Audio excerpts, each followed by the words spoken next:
नमस्कार. RRC नेटवर्कच्या ताज्या बातमीपत्रात आपले स्वागत. अशा आहेत आजच्या प्रमुख घडामोडी.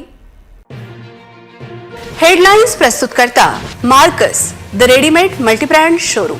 सर्वोत्तम quality, fresh stock, latest designs, reasonable rate. LRT college road, Raghuvanshi Mangal कार्यालयाच्या बाजूला, अकोला. बिर्ला सी कॉलनी 1 जून रोजी होणार जमीनदोस्त. घरे खाली करण्याचे दिले आदेश. भरधाव दुचाकी चालवण्याची तरुणांमध्ये क्रेज. वाहनांच्या अपघातात एकाचा मृत्यू. अकोटातील बिबट्या वन विभागाने केला जेरबंद. नागरिकांनी सोडला सुटकेचा निश्वास.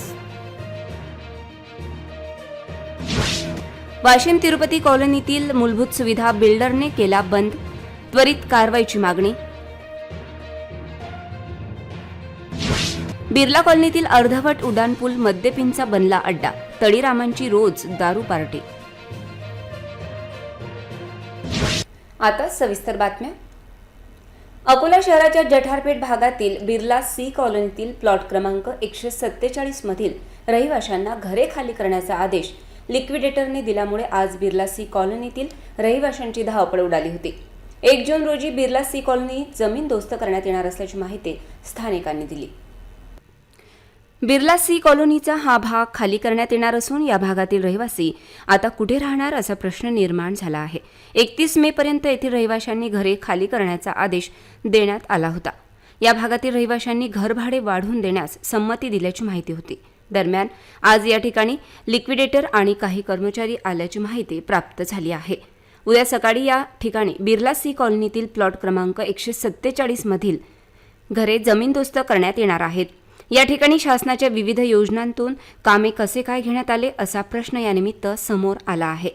दरम्यान या ठिकाणी असलेला प्लॉट क्रमांक 149 ते 156 यांना मान्यता नाही. बिर्ला सी कॉलनी ही 151 मध्ये असल्याने तिथे कारवाई कशी काय असा प्रश्न सामाजिक कार्यकर्त्यांनी केला आहे. तर लिक्विडेटर यांना केवळ 147 व 119 या प्लॉटविषयीचा अधिकार असल्याची माहिती समोर आली आहे. पण याविषयी अधिकृतपणे कोणीच बाजू मांडत नाही. त्यामुळे नेमके कोणाच्या ताब्यात ही जमीन देण्याची घाई सुरू आहे असा प्रश्न आहे. अकोला शहरातील तरुणांमध्ये वेगाने मोटरसायकली चालवण्याची क्रेज दिवसेंदिवस वाढत असल्याने शहरातील रस्ते व पादचारी मार्ग नागरिकांसाठी धोकादायक ठरत आहेत. तर फटाके फोडणाऱ्या बुलेट चालकांवरही कारवाई नसल्याने त्यांची हिंमत वाढत आहे. एक 45 वर्षीय व्यक्ती मोपेडने सावकाश घरी परतत असताना वेगवान दुचाकीने त्याला जोरदार धडक दिली. त्यामुळे दोन्ही वाहने हवेत उडाल्याचे लोकांनी अनुभवले. त्यामुळे दोन्ही वाहनांचे तुकडे झाले होते. या अपघातात मोपेडवरील इम्रान खान इस्माईल खान या 45 वर्षीय व्यक्तीचा जिल्हा शासकीय रुग्णालयात उपचारादरम्यान मृत्यू झाला. त्याच्या डोक्याला गंभीर दुखापत झाली होती. तर 20 वर्षीय साहिल खान युनुस खान नावाच्या तरुणाची प्रकृती चिंताजनक आहे. हजला जाण्यासाठी इस्माईल खान गुरुवारी नागपूरला निघाले होते. मात्र घटनेची माहिती मिळताच त्यांना अकोल्यात परतावे लागले. घटनेची माहिती मिळताच शहर कोतवाली पोलीस घटनास्थळी पोहोचले. पोलिसांनी उपस्थित नागरिकांच्या मदतीने जखमींना जिल्हा रुग्णालयात दाखल केले. अपघाताच्या अनेक घटना घडत असतानाही पालक आपल्या मुलांना लाखो रुपयांच्या वेगवान मोटरसायकली घेऊन देत असल्याने बेधुंद वेगवान मोटरसायकली चालवणाऱ्या युवकांचा जीव यामुळे धोक्यात येऊ शकतो अशी चिंता व्यक्त होत आहे. बिबट्याचा वावर अकोट शहरातील काही भागात असल्याच्या चर्चा शहरात रंगू लागल्या होत्या. त्यातच सीसीटीव्ही कॅमेऱ्यात बिबट्या कैद झाल्यामुळे बिबट्याला त्वरित जेरबंद करण्याची मागणी नागरिकांकडून करण्यात आली होती. अखेर वन विभागाने बिबट्या पिंजऱ्यात जेरबंद करण्यात यश मिळविले. अकोला जिल्ह्यातील अकोट शहरात तसेच त्या ठिकाणी सूतगिरणी परिसरात गेल्या 2 महिन्यांपासून दहशत पसरवणाऱ्या बिबट्या अखेर काल रात्री वनविभागाने लावलेल्या पिंजऱ्यात कैद झाल्याने अकोटवासियांनी सुटकेचा निश्वास सोडला. काल सायंकाळी वनविभागाच्या पथकाने सूतगिरणी परिसरात ट्रॅप कॅमेरासह पिंजरा लावला होता. बिबट्या ज्या रस्त्याने परिसरात ये जा करायचा त्या ठिकाणी सदर पिंजरा लावल्याने बिबट्या पिंजऱ्यात पकडला गेला. पिंजऱ्यात कैद झालेल्या बिबट्याला वनविभागाच्या पथकाने मेळघाट व्याघ्र प्रकल्प अंतर्गत येत असलेल्या गुल्लरघाट परिसरात सुखरूप सोडला असल्याची माहिती वनविभागाने दिली आहे. सदरची कारवाई ही वनविभागाचे उपवन संरक्षक डॉक्टर कुमारस्वामी, सहाय्यक वन संरक्षक सुरेश वडोदे यांच्या मार्गदर्शनात वनपरिक्षेत्र अधिकारी विश्वास थोरात, वनपाल सुनील राऊत, वनरक्षक अतिक हुसेन, महिला वनरक्षक प्रतिभा तुरुंक, दीपक मेसरे तसेच महादेव मेसरे आदींनी पार पाडली.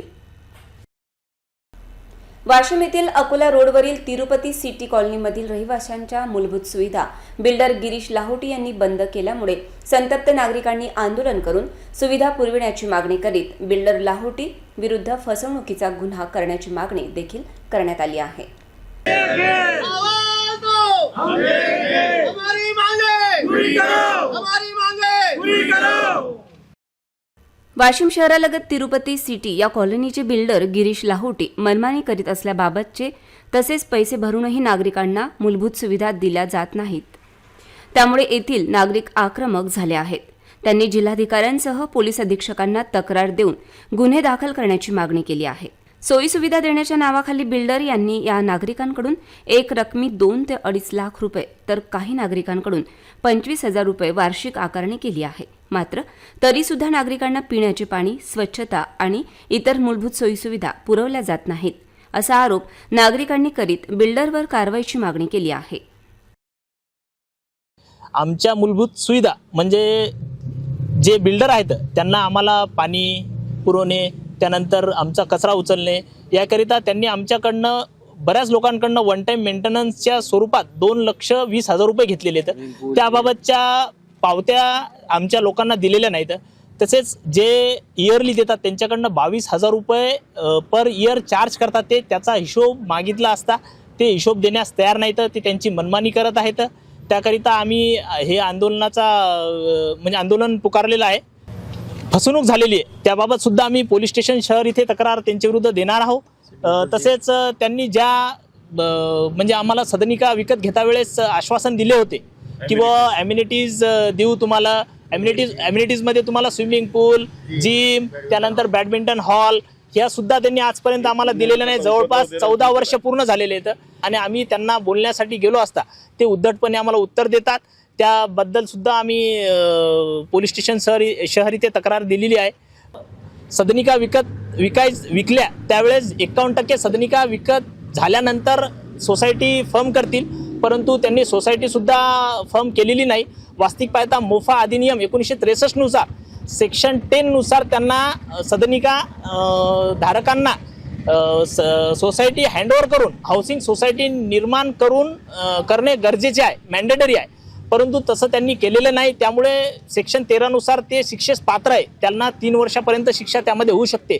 ही बाब सुद्धा आम्ही त्यांना सांगितली तरी ते कायद्याला केराची टोपली दाखवत आहेत आणि कायद्याचा कोणत्याही प्रकारे मान ठेवत नाहीत आणि त्यांची मनमानी करत आहेत. ते तिरुपती सिटीवाल्यांचं असं म्हणणं आहे की त्यांच्या ज्या मूळ सुविधा असतात, जसं पाणी हा मूळ सुविधा आहे, ती त्यांची बंद करण्यात आलेली आहे. ते चुकीचंच झालेलं आहे आणि त्यांचं असं म्हणणं आहे की आम्हाला तात्काळ पाण्याची सुविधा वेळोवेळी उपलब्ध करून द्यावी आणि त्यांचं असं म्हणणं आहे की कचरा कुंड्या उचलून नेल्या किंवा त्यांचे जे मूलभूत अधिकार आहेत त्यांच्यावर पण घाला घातला जातो आहे आणि बऱ्याचशा कायद्यांचं ते उल्लंघन करत आहेत त्यांचे अध्यक्ष. तर आम्ही हे तात्काळ मॅडमशी, आमच्या माननीय कलेक्टर मॅडम यांच्याशी चर्चा करू आणि त्या संदर्भात काय करता येईल ते मॅडमशी चर्चा करूनच आम्ही सांगू शकतो. सध्या मी नायब तहसीलदार आहे आणि जे काय अधिकार आहेत ते आमच्या माननीय कलेक्टर मॅडमला आहेत. तर मी त्यांच्यासोबत कम्युनिकेशन करते, पत्रव्यवहार करते आणि तात्काळ याच्यावर जे काय रेमेडी करता येईल ती तात्काळ करतो. अर्धवट झालेले पुलाचे काम, त्यात थंडगार हवा व निसर्गाचा आनंद घेत अनेक तळीरामांनी बिर्ला कॉलनी परिसरातील उड्डाण पूल दारू पिण्याचा अड्डा बनवला असून रोज रात्री मोठ्या प्रमाणात मद्यपी एकत्रित येत असल्यामुळे उड्डाण पुलावर वादावादीच्या घटना वाढल्यामुळे नागरिक भयभीत झाले आहेत. शहरातील बिर्ला कॉलनी परिसरात अनेक वर्षांपासून उड्डाणपुलाचे काम सुरू असून या उड्डाणपुलाच्या एका भागाचे काम पूर्ण झाले आहे. उड्डाणपुलाचा स्लॅब रेल्वे रुळावर करण्याचे काम रेंगाळले असून उड्डाणपुलाचा एक भाग दारुड्यांचा अड्डा बनत चालला आहे. रात्रीच्या वेळी इथे दारू पिण्यासाठी मद्यपी येतात. दारू पिऊन थंड हवेत बसून दारूच्या रिकाम्या बाटल्या तिथेच फोडतात. त्यामुळे या पुलावर देशी, विदेशी आणि विविध ब्रँडच्या बियरच्या बाटल्या पडल्या असून रात्रीच्या वेळी आवारात पोलिसांची गस्त नसल्याने अनेक रात्री उशिरापर्यंत या उड्डाण पुलावर बिनदिक्कत बसून दारूचा आस्वाद घेणारे तळीरामामध्ये वादावादीच्या घटना घडल्या आहेत. त्यामुळे सिव्हिल लाईन पोलिसांनी त्वरित मद्यपींवर कारवाई करण्याची मागणी परिसरातील नागरिकांनी केली आहे. अवैध वाळू माफियांना कायद्याची भीती उरली नसल्यामुळे वाळू माफियांकडून पत्रकारांवर हल्ला करण्याच्या घटना महाराष्ट्रात विविध ठिकाणी घडत आहेत. अकोल्यातही 26 मे रोजी पिंपळखुटा येथील पत्रकार यांच्यावर वाळू माफियांनी प्राणघातक हल्ला केला होता. या प्रकरणी हल्लेखोरांना पोलिसांनी अटक केली आहे. अवैध वाळू वाहतूक करणाऱ्या रवींद्र महाकर, कैलास वाहुकार, परशुराम वाहुकार, समीर देशमुख, शुभम देशमुख यांनी अवैध वाळू संदर्भातील बातम्या प्रकाशित केल्याबद्दल पिंपळखुटा येथील पत्रकार राहुल देशमुख यांच्यावर 26 मे रोजी प्राणघातक हल्ला केला होता. पत्रकाराच्या आरडाओरड केल्यामुळे हल्लेखोरांनी पळ काढला होता. या प्रकरणी आरोपीविरुद्ध कलम 324-294 नुसार गुन्हा दाखल करण्यात आला. गुरुवारी रात्री उशिरा पोलिसांनी या सर्व आरोपींना बुलढाणा जिल्ह्यातील चिखली येथील एका हॉटेलमधून अटक केली. सध्या सर्व आरोपी पातूर पोलिसांच्या ताब्यात असून जिल्हा पोलीस अधीक्षक यांच्या मार्गदर्शनाखाली चांदणी पोलीस स्टेशनचे SHO विजय चव्हाण यांनी ही कारवाई केली. अकोट नगरपालिका पाणीपुरवठा व जीवन प्राधिकरण विभागाची कुठलीही परवानगी आदेश नसताना अकोट शहरात पाणीपुरवठा पाईपलाईनचे काम शहरात अवैधपणे सुरू असून सिमेंट रोड व डांबरीकरण रोड खोदकाम होत असल्याने शहरातील नागरिक त्रस्त झाले आहेत. अकोट शहरात कुणावरही प्रशासनाचा धाक उरला नसल्याचे चित्र दिसत आहे. शहरात कुठलीही परवानगी नसताना रस्ते खोदून ठेवण्याचे अवैध काम होत असताना नगर परिषद व पाणीपुरवठा अधिकाऱ्यांना याबाबत कुठलीही माहिती नसल्यामुळे शंका व्यक्त करण्यात येत आहे. नागरिकांनी या कामाबाबत बांधकाम विभागातील इंजिनियरला माहिती दिली असता खोदकामाला कुठलीही परवानगी नसल्याची माहिती मिळाली. तर दुसरीकडे 84 खेडी पाणीपुरवठा करणारी MIDC लोहारी रोडवरील पाईपलाईन लीक झाल्याने पाण्याची प्रचंड नासाडी होत आहे. नगर परिषद किंवा पाणीपुरवठा विभागाची कुठलीही परवानगी घेण्याची गरज अकोट शहरातील कंत्राटदारांना वाटत नसेल तर मग अशा अवैध काम करणाऱ्यांवर त्वरित कारवाई करण्याची मागणी नागरिकांनी केली आहे. अकोला जिल्ह्यात दिवसेंदिवस तापमानात होणारी वाढ चिंतेचे कारण ठरत असून तापमान वाढीमुळे विद्युत डीपीला आग लागण्याच्या घटनांमध्ये वाढ होत असून शुक्रवारी दुपारी सोशल मीडियावर विद्युत डीपीला आग लागण्याचा व्हिडिओ शहरामध्ये व्हायरल झाला होता.